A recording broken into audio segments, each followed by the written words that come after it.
भेंडीची झाड बघा, भेंडी आलेली आहे.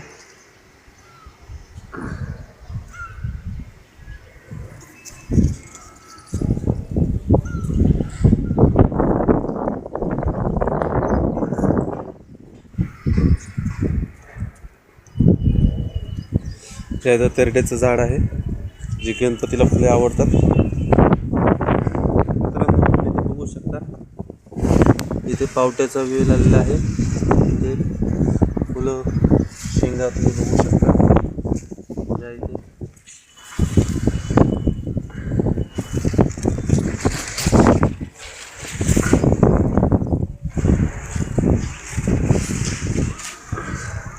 याला चांगल्या प्रकारे घस आलेले आहेत आणि याला फुलधारणा आणि या वेलांची वाढ ही उत्तम प्रकारे झालेली आहे. कारण आपण याला फक्त आणि फक्त सेंद्रिय खत वापरलेलं आहे. रासायनिक खतांचा आपण वापर शक्यतो टाळलेला आहे. तुम्ही सुद्धा घरात उरलेला पालापाचोळा, त्यानंतर कांद्याचे टरफाले, मेथीची भाजी, कोथिंबीरची भाजी, यांची देठे वगैरे तुम्ही या झाडांना टाकू शकता, जेणेकरून त्यांना जास्तीत जास्त सेंद्रिय खतांचा पुरवठा होईल.